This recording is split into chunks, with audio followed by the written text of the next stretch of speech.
Good morning, everyone. I am recording our supposed to be mid-monthly Margha teaching. I'm afraid this is a little bit more towards the end of the month, Margha teaching.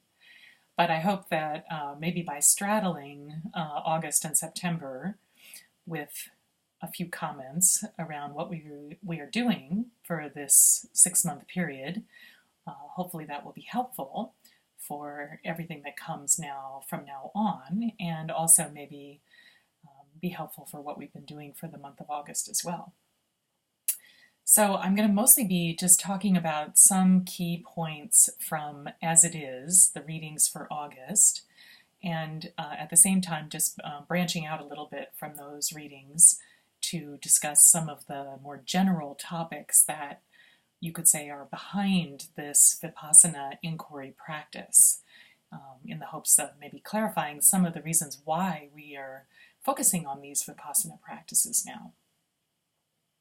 So in looking at As It Is, and initially Tugu Organ Rinpoche begins talking about this notion of sessions and breaks, which I think is very much ingrained in our sense of practice, that many of us consider the time on the cushion to be primarily our session time, our meditation time, and then when we get up off the cushion, we're having a break. Although I also feel very confident that all of you and all of us in Natural Dharma Fellowship carry an understanding that whatever it is that we are experiencing on the cushion, and however it is that we're working with our bodies and our emotions and our thoughts and our minds, is something that we are then bringing with us into daily life, so that in fact there is not really any kind of break between the session and so-called break.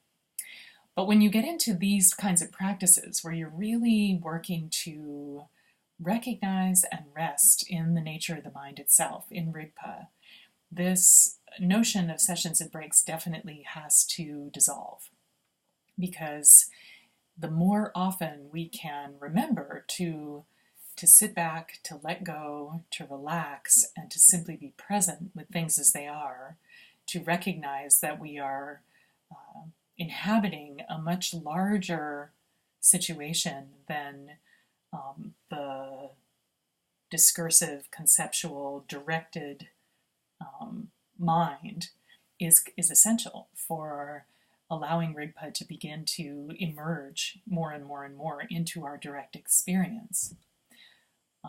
But as Tugu Organ makes a big point of saying, I think really throughout the book, he makes a point of talking about how the moment of recognition of the nature of the mind initially lasts only a very short period of time, and therefore we have to repeat that moment of recognition over and over and over again.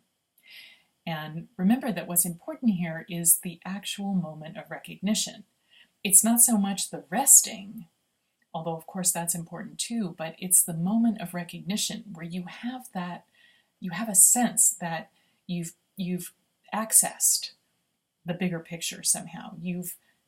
It's like a feeling that comes over you. You just have a sense that you've accessed that vastness, that essence of the mind as empty, the universe in your backyard. Suddenly the sense of oneself as a bounded, constricted individual dissolves just for a sense, and you become united with everything. And again, it can just be the flash of a second, but what's so important is to remember to return to that moment over and over again, whether you're sitting on the cushion or you're going through your daily life, or you're driving your car, you're in the line at the supermarket, or you're on the T in Boston, wherever you are, whatever you're doing, you're on the airplane. And I think a lot of the reason that there's an emphasis on this is that we have an idea that a break means getting up and going about things in a normal way, which for most of us essentially means that we take refuge in distraction. We return to the ongoing flow of conceptual, discursive minds commentary, even in very subtle ways, on experience, so that we're kind of talking ourselves through our lives. And it's incredibly habitual. It's a very, very habitual way of living. And these practices are radical in the sense that they are suggesting a very different way to live this life and to be present in this life. And that means essentially that we really have to come to a deep felt understanding of what distraction means for us. There's a prayer in the Natural Dharma Fellowship prayer book. It's also the bodhicitta prayer within the Longchen Nyingtik Nundro, which is the preliminary practices for Dzogchen, and where the prayer goes, Ho, mesmerized by the variety of perceptions, which are like reflections of the moon and water, beings wander endlessly astray in samsara's vicious cycle. I have quite a love for this prayer because the idea of being mesmerized is very powerful, I think. It's a powerful transmission of what happens to us when we get up off our cushion and we sort of lapse into this being mesmerized by the ways in which we construct reality through conceptual discourse. And fundamentally what that is, in terms of the practices that we're doing with Vipassana in Mahamudra or Dzogchen practice, fundamentally what that is distraction. It's distraction. The minute we're caught up in thinking about something, we're distracted. I know I've said this over and over again, but that from the perspective of the Dzogchen tradition or the Mahamudra tradition, there are only two states. You're either distracted or we're present. We're present, we're in the moment, and ideally we're resting in Rigpa. But even simply to just be present and to recognize oneself as present is a way of overcoming distraction. And that's what we start with, because we can't necessarily start with immediately abiding in Rigpa for some long period of time, but we can continuously return to the present moment and to a sense of being whole within the fullness of our experience. Being whole with, I should even say with, not even within, with the fullness of our experience. And again, just a second perhaps, but over and over again, we begin to inculcate that sense of a much vaster way of being, the Dharmakaya way of being. So Tuku Organ Rinpoche spends a lot of time trying to explore for us what it means to get caught up in the busy, distracted, thinking mind. And so one of the things he says, and I think we've all heard this a lot, but one of the things he says is that there's no awakening through doing. And when we give in, we may not think of thinking as doing, but it is. It's a form of doing. It's so habitual that we don't consider it a doing because we think of a doing as something that has to be put into action intentionally. But in this case, thoughts, the thinking mind, and its ease of falling into chains and proliferation of one thought after another is a form of doing. It's simply a form of doing that we are so habituated to that we don't even notice that we're putting something in motion. So part of our journey is to begin to explore what it means to recognize that we are putting something in motion. We are doing something when we get caught in the thinking, conceptual way of living. So there's this idea that our own minds bind us, that they fetter us to distraction itself, because the conceptual mind is so attracted, so attached to whatever is perceived through the senses. Everything that we perceive, we automatically or very quickly attach to in one way or another. And attached doesn't just mean we're enjoying it, but attach includes the full gamut or the full spectrum of everything from the most intense grasping to the most overwhelming sense of aversion and revulsion and wanting to push something away. That all is included within the notion of attachment or grasping. And the pure view, the pure state of Rigpa, or nature of mind, or natural awareness, whatever term we want to use for this, is actually free from conceptual mind. Free from conceptual mind. This notion of a present, aware wakefulness is free from concepts that are held in the mind. And so we're beginning to discover that whole landscape, that whole realm of experience or of beingness. And we're being instructed not to cover over that present wakefulness with more thought, with more thinking. Now, the trick, of course, here is to refrain from falling into a relationship with the thinking, with the concepts, that is antagonistic and that is focused on trying to eliminate the thinking mind, or to suppress the thinking mind, or to ignore the thinking mind. There are all kinds of strategies that we might find ourselves getting caught up in whenever we notice that the mind is busy. And the continual instruction is to return to this simply allowing, permitting, enabling, in a sense, everything to unfold itself in its own time, to arise, to dwell, and dissolve, to arise, to dwell, and dissolve. And it's that willingness to allow without becoming enmeshed that is the key to liberating the conceptual mind, because its energy will exhaust. That may take a long time, or we may have periods in our meditation session or in our daily lives where we notice more and more often that we're not caught up in the discursive, habitual mind. So Tugorgan Rinpoche says, do not cover present wakefulness with another thought.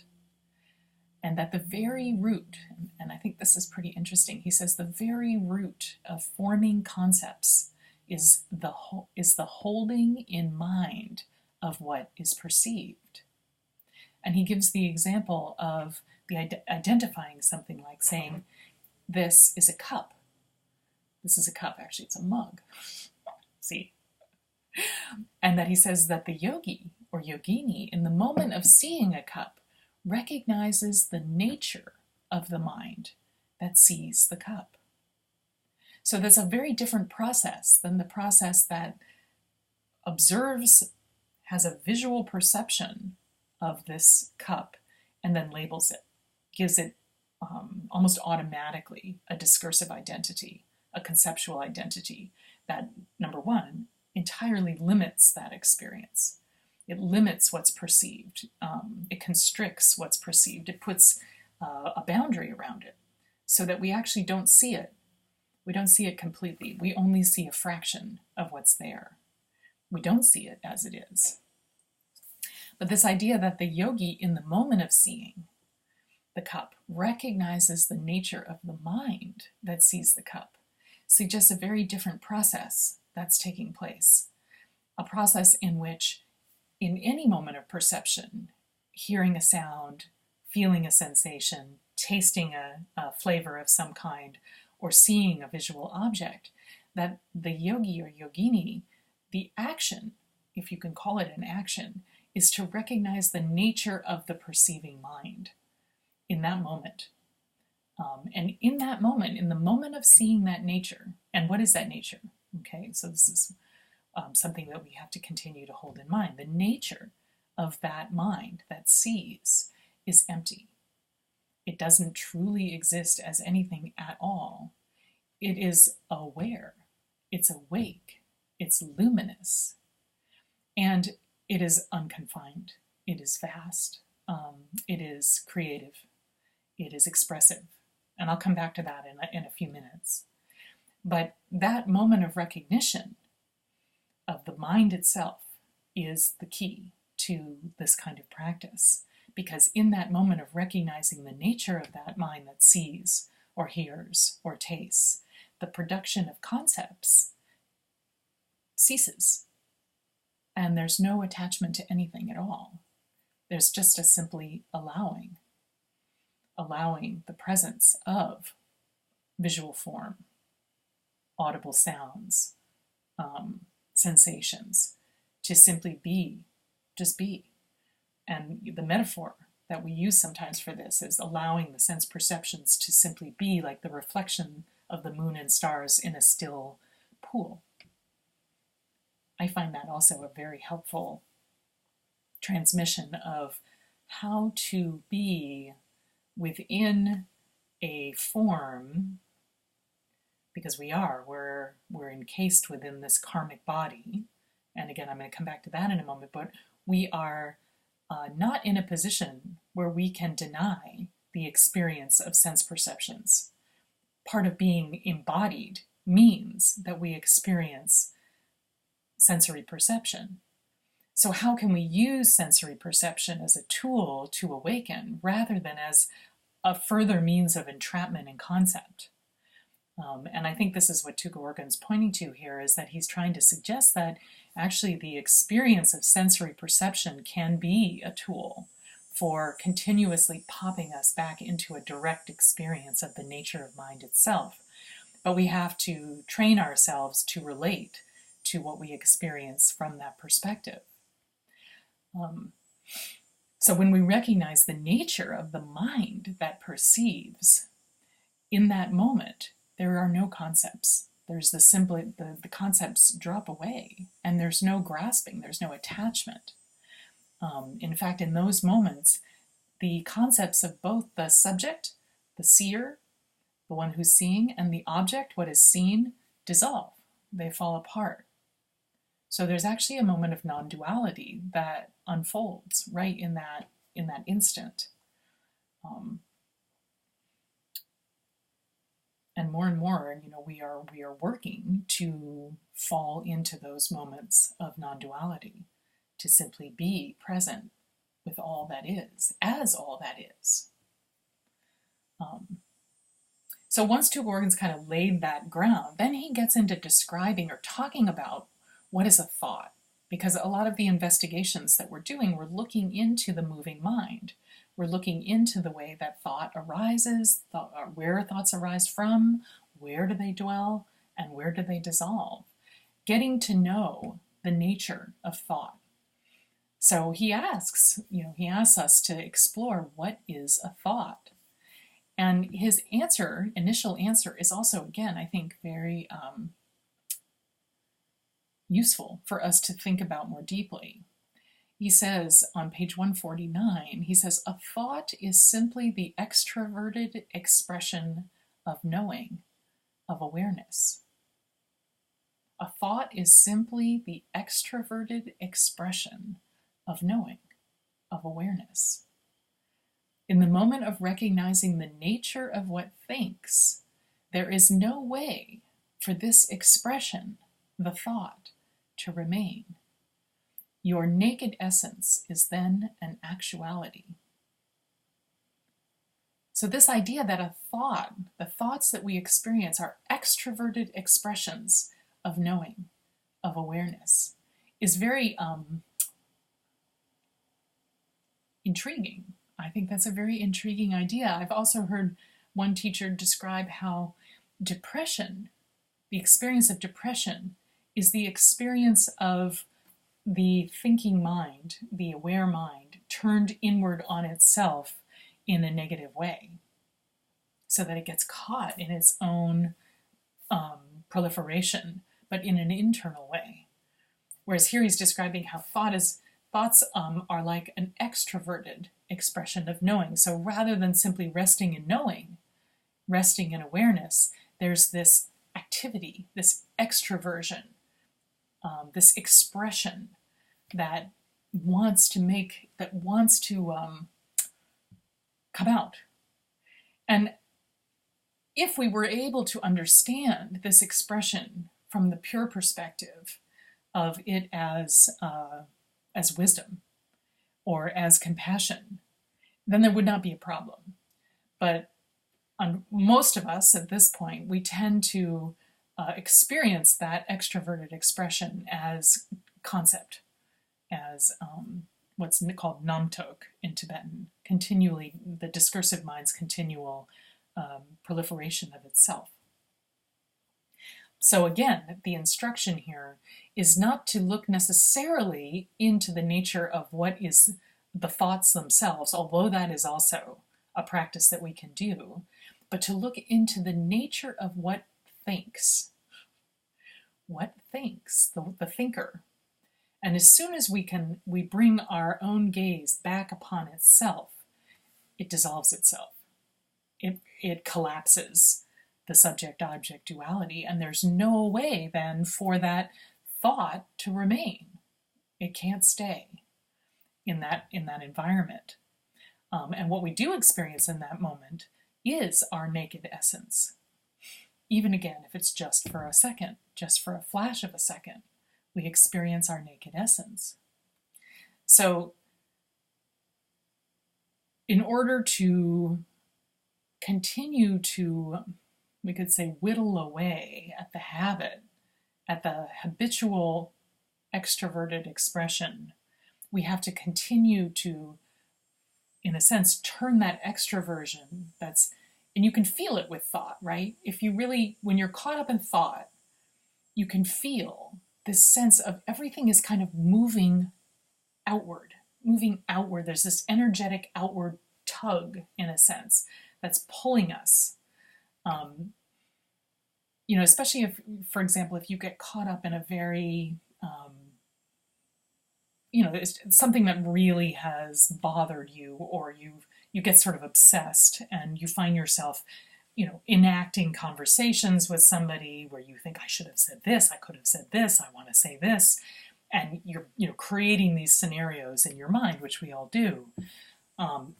There's this feeling that it's almost like it's happening in front of you, that you're constantly moving towards something that is a constantly receding horizon, but it's like you're being pulled outward, pulled away.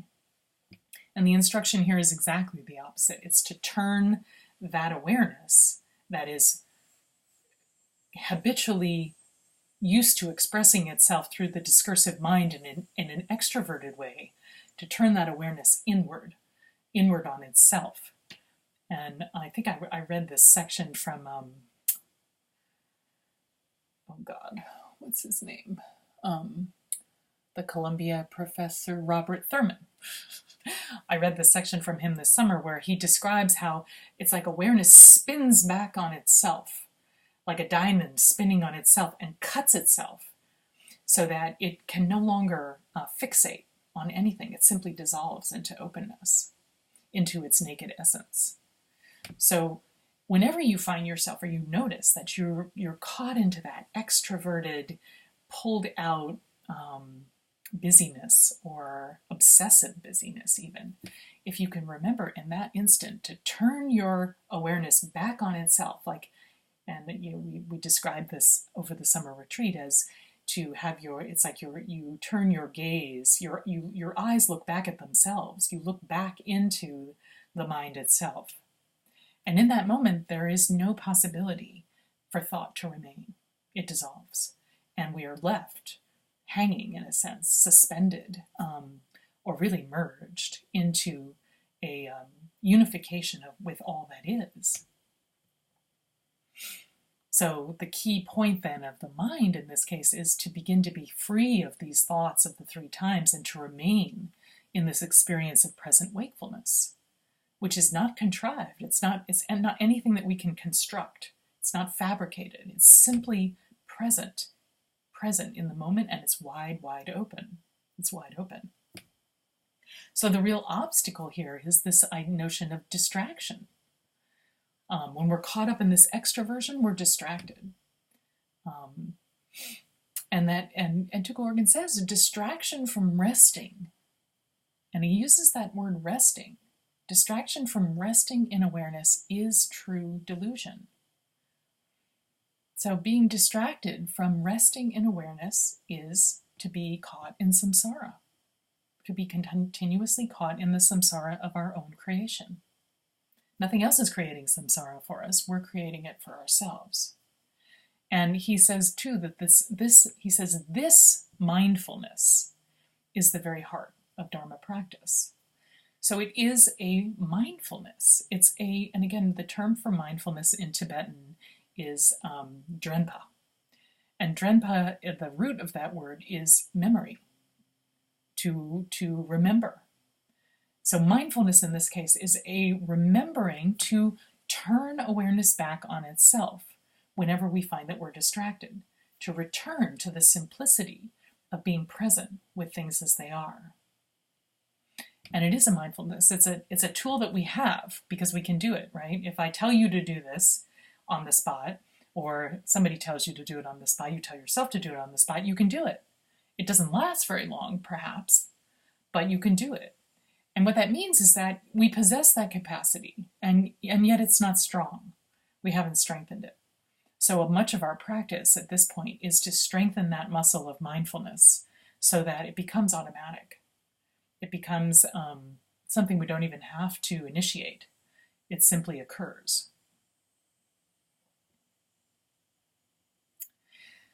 Okay, so the next topic that I wanted to explore a little bit, because I think it follows from this notion of working with thought, is working with emotion. And again, Tugorgan goes into this idea of emotion. And he says, and again, I really like this, he says, emotions are the moving mind. Every emotion is not only discursive, or has a discursive component. In other words, every emotion is a thought, and any thought is the mind moving, the expression of the mind. So that the root of our emotional experience is our attention in motion. And in order to cut the root of that movement, in order to undermine that movement, we have to recognize from where attention moves. From where attention moves. So that's a key sentence, I think. From where attention is moving. Well, where is attention moving? From where is it moving? Attention is moving from present moment wakefulness, because it's not used to abiding in present moment wakefulness. In fact, it's moving almost all the time. It's moving so much that we find it very difficult to even recognize present moment wakefulness, except in these fast momentary glimpses. So from where is attention moving? It's moving from empty cognizance. It's moving from the nature of mind itself. And when we can recognize that, when we actually, through direct just a direct non-conceptual experience. And this is the whole reason for asking the questions, the inquiry questions. From where do thoughts arise? Look into where thoughts arise. Rest with whatever you find or don't find. So this instruction, that's coming here now is beginning to refer to this practice of the chung ne dro sum. Chung, from where does something arise? Where does it dwell? Ne. And where does it dissolve? Chung, ne, dro. Where does it go? Dro essentially means to go, but dissolve in this case. So learning how to recognize from where attention is moving. Where does it move from? We have to look into it and actually feel that it's not real, that we cannot find anything from which it's really moving. There is no place, in a sense of something we can identify from where thought moves. And in that moment then, anything that's moving, at the moment that we recognize that, at the moment that we sense that, whatever the emotional energy is, and again, if we think of this now from the perspective of emotion, it has to dissolve. It can't sustain itself. We've cut the root of its energetic expression. So when we can recognize that naturally empty essence, and again, this is referring to the emptiness, the spacious quality of the nature of the mind itself.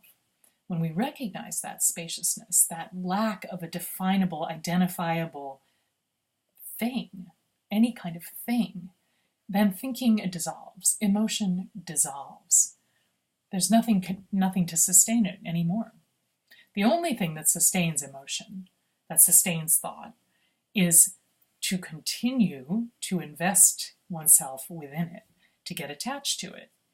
in one way or another, either through aversion, I don't want to feel this, or through attraction, oh, this feels so good, whatever it is we're experiencing. And then the thinking mind leaps in on top of that to tell us more and more stories about it. And the proliferation just goes. It just goes. And the further it goes, the stronger the ties are that keep us within it. So the idea is here that when we recognize that naturally empty essence, and again, this is referring to this triad of essence, nature, and compassion, capacity. There are various ways to define that. Which this triad, which are essentially one. They're one thing. We talk about them separately in order to begin to tap into the direct sense of our own experience, but they're a unified whole in actuality, I guess, in reality. And when we recognize that the essence as being empty, the thinking dissolves, the emotion dissolves, and we're able to rest, even if it's just for a moment. But over time, that natural stability, which is the result of the kind of mindfulness I was talking about before, it begins to extend by itself. So we can't make it extend itself, right? No effort can make natural stability remain longer and longer. In fact, it would simply undermine the process altogether. But we can allow, we can be aware of how natural stability is extending itself. Because we'll find that we rest for longer and longer periods of time without distraction. So even if we experience a very forceful or powerful emotion, we can still apply this same kind of practice. Again, the key is to remember, to bring mindfulness to bear in that situation. Because when an emotion is very forceful or powerful, our habit is that we're just gone. We're just gone into it. We don't even notice necessarily right away that we're gone. But it's like something just takes over. And we suddenly realize, oh God, I'm furious, or I'm anxious, I'm fearful, I'm depressed, I'm sad, I'm full of grief. It could be, of course, any emotion. So energy, or emotion, as we've also talked a lot about, it's energy. It's energy, it's expression, expressive energy. It's the energy of our it's the creative energy of our being altogether. So I think it's fascinating to see how powerful our own expressive energy is, especially if we experience strong emotion. That's incredibly powerful, isn't it? When we get really caught in something like a state of fear or a state of anxiety. But it's energy that's arising and seemingly dwelling, right? Because it certainly with something like anxiety, it's not like it happens in a flash. Or I suppose it could, but more often I think we experience a state of anxiety as something that feels extended, maybe for a few hours, maybe for a few days, maybe for a few weeks. It just depends on what's happening in our lives. But it's energy rising, it's mind moving. And it's important that when we notice that we are enmeshed in that energy, that we don't resist in the sense of trying to fight it away, suppress it, push it away, if it's an seemingly unpleasant experience, but that we actually become curious at that point. And I really feel at this point that most of us have a sense that even when we are experiencing emotional energy, we may get very caught. In fact, we do. We get caught. But some level of our awareness continues to hold the view that understands that emotional energy is not who we fundamentally are. It's a temporary, impermanent situation. And that's an incredibly empowering understanding. And even if we don't remember it right at first, when we get caught in something, if you happen to open your book, your Dharma book, when you're caught up in your anxious state or your fearful state, there are reminders everywhere to say, hey, wait a minute, remember? This is not who you fundamentally are. You're having an experience. This is an experience. And how do you want to choose to relate to this experience? Are you going to do the same thing that you always do? Or are you going to try to do something different? Are you going to make an effort to turn around and look at who's experiencing? Who is having the experience of fear? Who is having the experience of anxiety? And not only that, but becoming curious. Well, what really is fear? What does fear really feel like? And here we have an opportunity to become very familiar with our own emotional landscape, our own emotional weather. And it's not only going to help us with being able to recognize the nature of those experiences, but it's also going to help us in developing compassion for everyone who goes through these experiences of fear, anxiety, depression, grief, anger, et cetera, et cetera. If we really take the time to explore thoroughly what it feels like to be caught in anxiety, then we really understand what those people who don't have the perspective that this is simply an experience are going through. And we can have, by virtue of that, a real sense of camaraderie with others. I know, even we can say, okay, we don't really know what everyone else experiences. We can't have another person's experience. And yet we can come close enough to have a shared understanding and a shared sense of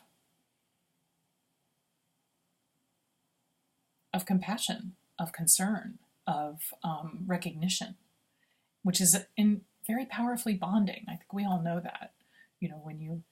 If you've gone through, cancer, for example, I was just with my sister who has had breast cancer and another woman who has also had breast cancer, and I was listening to the two of them talk about their treatments, and for both of them, they're now past the treatment stage and into the remission stage. But at one point, one of them looked at the other and said, it's really the case that unless somebody else that I'm talking to has had cancer, they can't possibly really understand what I've experienced. And I'm sure that that's true. If you've had the experience of having cancer, going through the treatment, and everything that comes with that, then when you meet someone else who's going through the same thing, there is a shared ground of powerful connection, powerful interconnectedness. And it doesn't take cancer, of course, for us to have that with others. It can simply be that we really do understand what it feels to get caught in months of depression or in a fearful state whenever we leave the house. So I think we have to take advantage of and use our experience of strong emotion in a number of different ways to help us on our path. You could say on the relative level to develop this kind of expansive compassion, on the ultimate level to see the nature of that experience, the nature of it as an empty arising, and then to again also look into the nature of the one who has that experience, to begin to see, and when I say see, I don't mean see with the eyes, I mean to have a deep felt intuitive sense of from where it arises, from the empty, cognitive, empty, luminous nature that is the environment out of which everything arises. So we're learning to allow this emotional energy to rise, to dwell and dissolve on its own without becoming enmeshed. And that's our practice. And the more familiar we are with our own states, our own emotional states, the more easily we're able to recognize their nature as empty luminosity. But if we continue to remain unfamiliar because it's uncomfortable, and we have to really practice in this life to overcome our bias towards comfort, towards the Goldilocks zone, and to accept that actually not every human experience is a comfortable experience. Many human experiences are very profoundly uncomfortable. But what does it mean to abide in the experience of being uncomfortable? And is it as awful as the projection, the thought, the thinking mind wants us to believe it to be? I put that out there as a question. Because if we stay enmeshed and caught up in our emotional states and we believe that they're who we are, then we stay on the surface of our experience and we find it very difficult to access the deeper dimensions.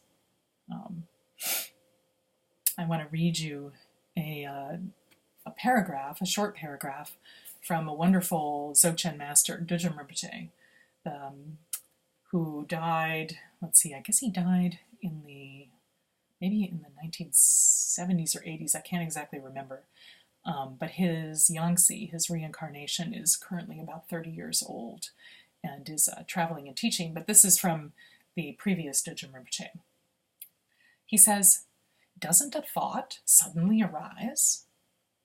That is the natural display of awareness. However, if you do not recognize thoughts as soon as they arise, they will naturally spread. This is called the chain of delusion, the root of samsara. Simple recognition of thoughts as they arise breaks their flow. Release thoughts within that recognition. When you remain in that state, arising thoughts will all be liberated equally within awareness, the expanse of Dharmakaya." So here he's turning the practice in the direction of recognizing the nature of the moving mind. And in our practice of Vipassana inquiry, we are both examining the nature of the moving mind, the movement themselves, looking into the nature of thought and emotion, and we are also looking into the nature of the one who experiences, the one who thinks, the one who has an emotional experience. So we're using Vipassana inquiry questions in both of those directions. So be aware that you're doing both of those things. We're not doing them all at once, but we're doing both of those things, and that together they encompass the spectrum, the fullness of our whole human beingness. And that's why you look in these different directions, because you never quite know which way of looking will open a door for you, will suddenly pop you into something that you get it for an instant.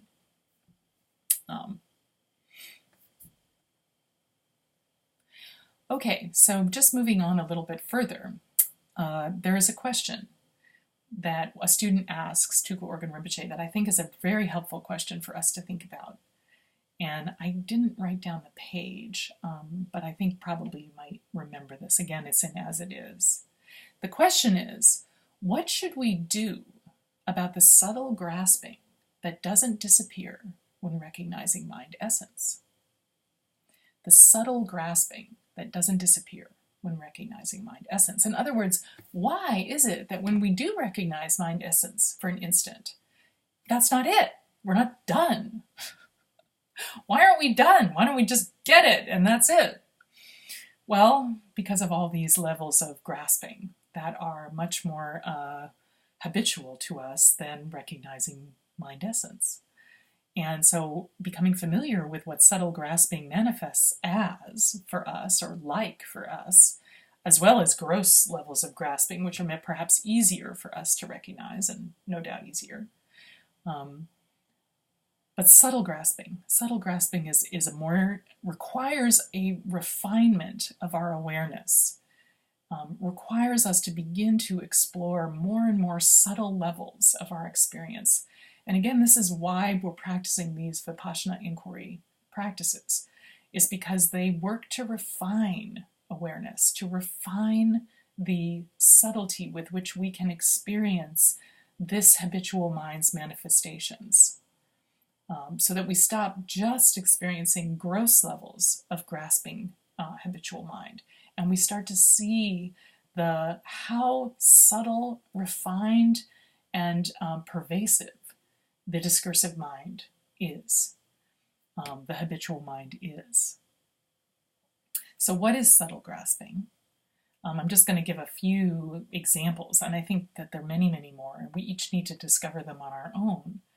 But subtle grasping it could be a very subtle sense of subject-object duality. So even when we think we're resting and simply present in things as they are, yet if we look carefully, we see that there is still some sense of a perceiver and perceived, that we haven't fully dissolved that dichotomy, that duality. There's still a sense of seeing some object or looking for some object, a sense of watcher that is still present. Subtle grasping can also manifest as very, very fine layers of commentary on our experience. Commentary that's so subtle you don't realize that you're commenting until all of a sudden it's like, wait a minute, I'm saying something to myself about this. Either I'm praising myself because I think I'm getting it, or I'm there's some other subtle kind of commentary that is directing or trying to direct my experience. Those are some examples of subtle grasping. And subtle grasping doesn't mean necessarily gross thinking mind, because again, gross thinking mind is very much that extroverted movement. Subtle grasping is not nearly so extroverted. But it's still a separation. It's still a separation from resting with things as they are. And it doesn't even manifest necessarily in the form of what you might say, what we might call language, the talking mind, the mind that talks to itself, or images, but it can be kind of just an energetic bubbling.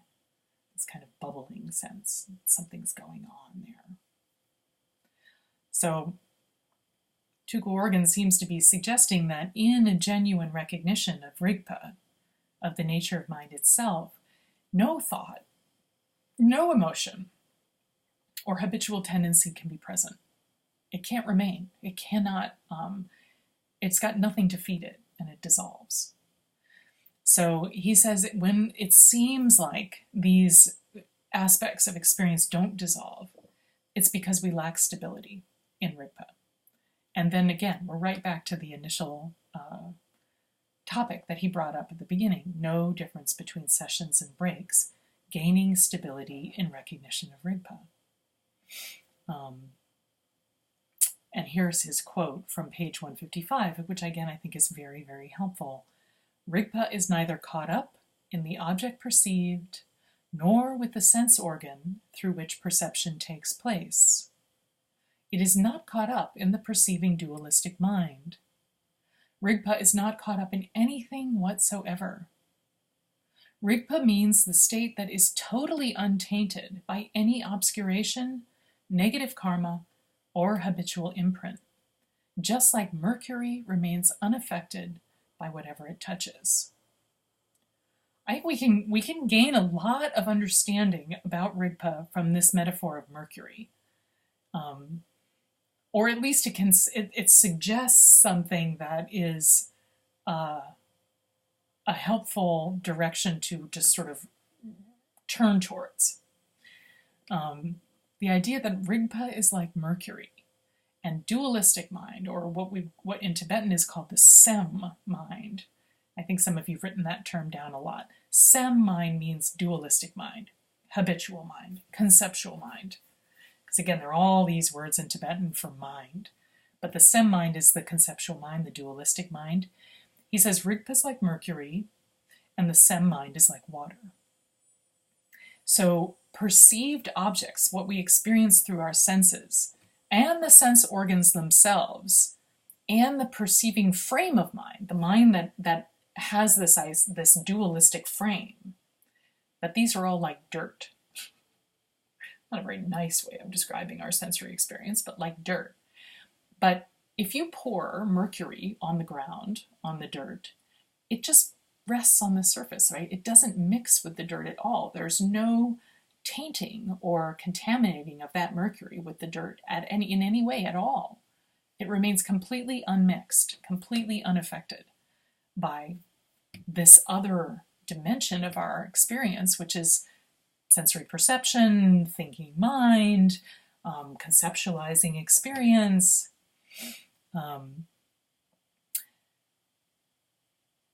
And when the dualistic frame of mind, the more habitual mind, touches these sensory experiences or thoughts or emotions, it immediately mingles with them. It immediately mingles with them. So remember, he said that the SEM mind, the dualistic mind, is like water. So when that water finds itself in contact with a sound or a sensory experience of some kind, it mixes with it and it becomes all muddy. It turns into mud. Again, I really do think this is a helpful example because what it continuously points back to is the fact that Rigpa is so stable. It's so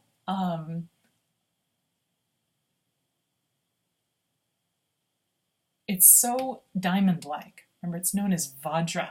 It's a state that's the Vajra state of being. It cannot be tainted. It cannot be stained.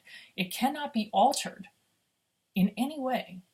It's inherently stable, and it's not caught up in subject-object duality. Whereas the SEM mind, this mind that's like water, it has no innate stability at all. And this is why when you read about the experience of being in the bardo, so at the point where we enter the bardo of becoming, and we are inhabiting a mental body, and there's a sense of being experiencing, I mean, it's said that we experience the power of the mind, and that a thought, any thought of a place or a person, and you're immediately there. So you're experiencing the power of the mind at the same time you're experiencing the instability of the SEM mind. So that if we were to take refuge in this SEM mind as we're going through the bardo, it's just going to be this completely out of control carnival ride where you cannot ground, you cannot bound, you cannot stay present, you cannot rest. You're just thrown here and there, vacillating from one thing to another. It's just this completely chaotic experience of movement. So again, strong impetus here for us to begin to, first of all, stabilize the SEM mind, which we can do.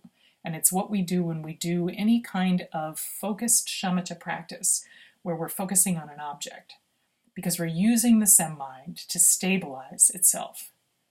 And once that SEM mind has become stabilized and we begin to recognize and experience some of its inherent stability, its inherent peacefulness, then we can begin to look through that SEM mind into Rigpa, into the full experience of Rigpa.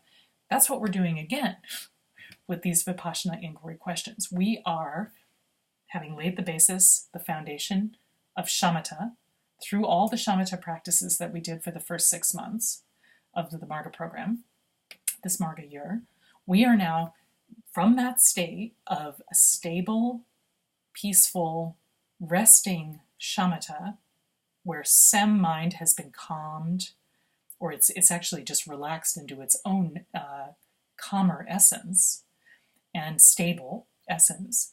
We now have a platform from which we can look more deeply inward, inward, and begin to recognize the nature of that SEM mind itself, which is Rigpa. So in Dzogchen practice in particular, this dichotomy, you could say, or this distinction, dichotomy is not quite the right word, this distinction between the SEM habitual mind and Rigpa is a big topic, because it's a big concern that as practitioners we begin to recognize, to distinguish more and more clearly the difference between the SEM mind and even the SEM mind, particularly the SEM mind when it is relaxed, when it is more stable, when it is calm and open, and Rigpa, because there's a difference.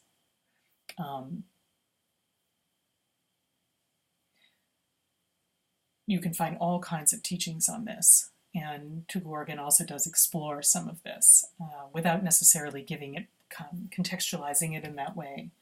But it's as you're practicing and you are using the SEM mind to drop into Rigpa, which is what we're doing with inquiry, using the SEM mind to drop into Rigpa over and over and over again. When we get up off the cushion, we're using the SEM mind to remind us to let go of it and to simply be present for that instant over and over and over again. So that all experiences that we have of sensory perception, sound, taste, touch, sight, sensation, they're not Rigpa when there's still a sense of perceived and perceiver. So whenever we use the frame of experience, we're still caught up in dualistic mind, SEM mind. Then even the word experience continues to suggest a subtle distinction between the one who experiences and what is experienced, right? And this is why the term in Tibetan for experience, nyam, and I think many of you have heard that, us use that term, nyam. Nyams, it's a noun which refers to experience. It's always temporary. Experience is always temporary and it's always dualistic. It can take many forms, and some of which can be very, very subtle. We can be having an experience of settled, calm, SEM mind that feels very spacious, very non-conceptual, very clear, and yet it is still an experience. It is still caught up in subtle levels of dualistic subject-object dichotomy. So our practice then, again, is we're continuing through using questions to refine our awareness, to sharpen it. This is how it's often described in Tibetan. It's sharpening the Manjushri's sword that cuts through delusion, cuts through the subject-object duality. We're refining that awareness so that we can determine more and more when we're still caught in subtle frames of dualistic experience.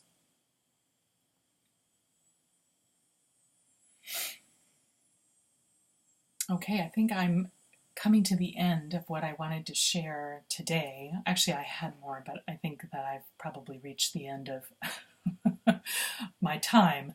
But I will say one final thing, which is that it's important for us to also realize that our Buddha nature, our Rigpa, is, you could say, it's kind of trapped in this karmic body. And what I mean by that is simply to say that we have come into this life, and again, this brings up the topic of karma, and I'm not going to go too far into that, but we've come into this life with a particular body, a human body, that each of us has various different experiences of this body, and they're not all the same, because of from the Buddhist perspective, that's because of the karma that we have, because of karma. And Buddha nature is said to be, or Rigpa, let's say, Rigpa is said to be kind of trapped in this body because the karma needs to purify. The karma that is held in the body, held in the senses, held in the ways that we perceive, held in the dualistic mind, has to purify. It has to exhaust itself.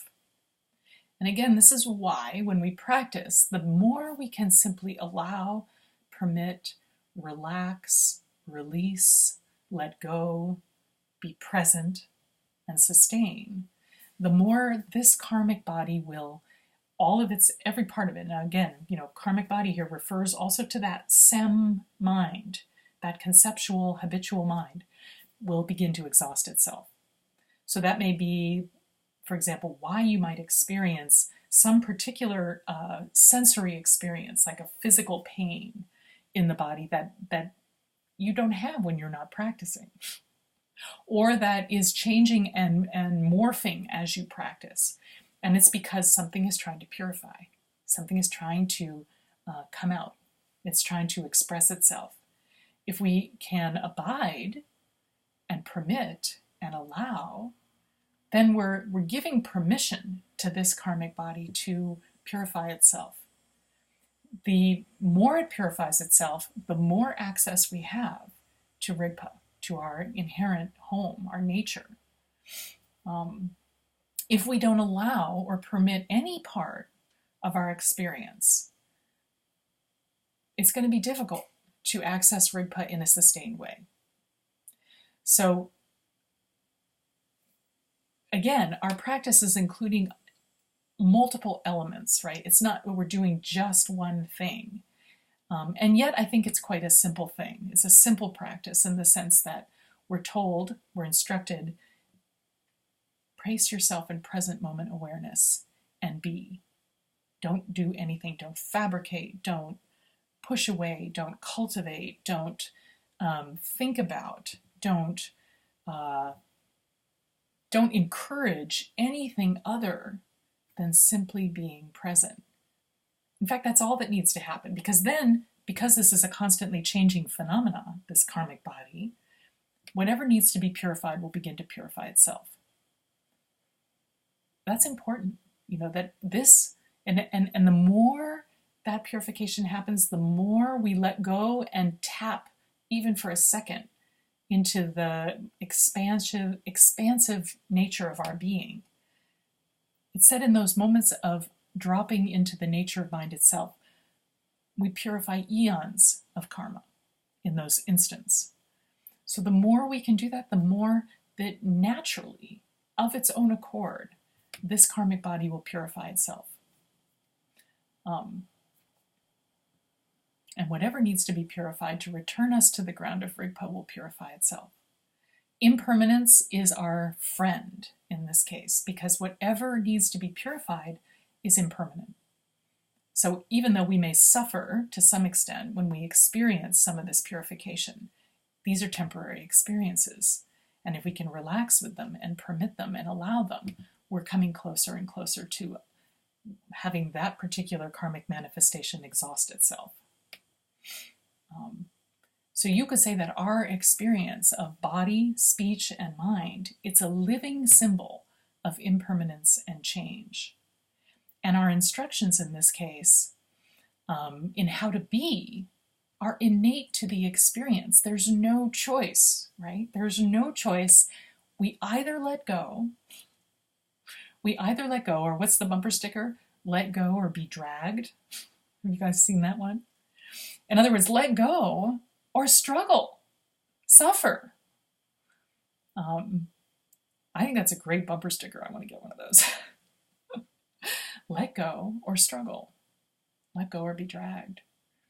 So that's the instruction, right? Keep relaxing, keep letting go, train again and again in undistracted meditation, not forgetting to be present for even an instant.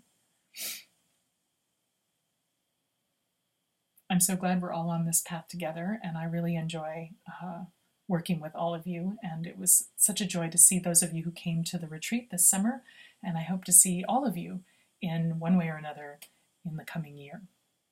So enjoy your Labor Day weekend, the grand finale to summer, and we'll be back in touch with you again soon. So thank you, everybody.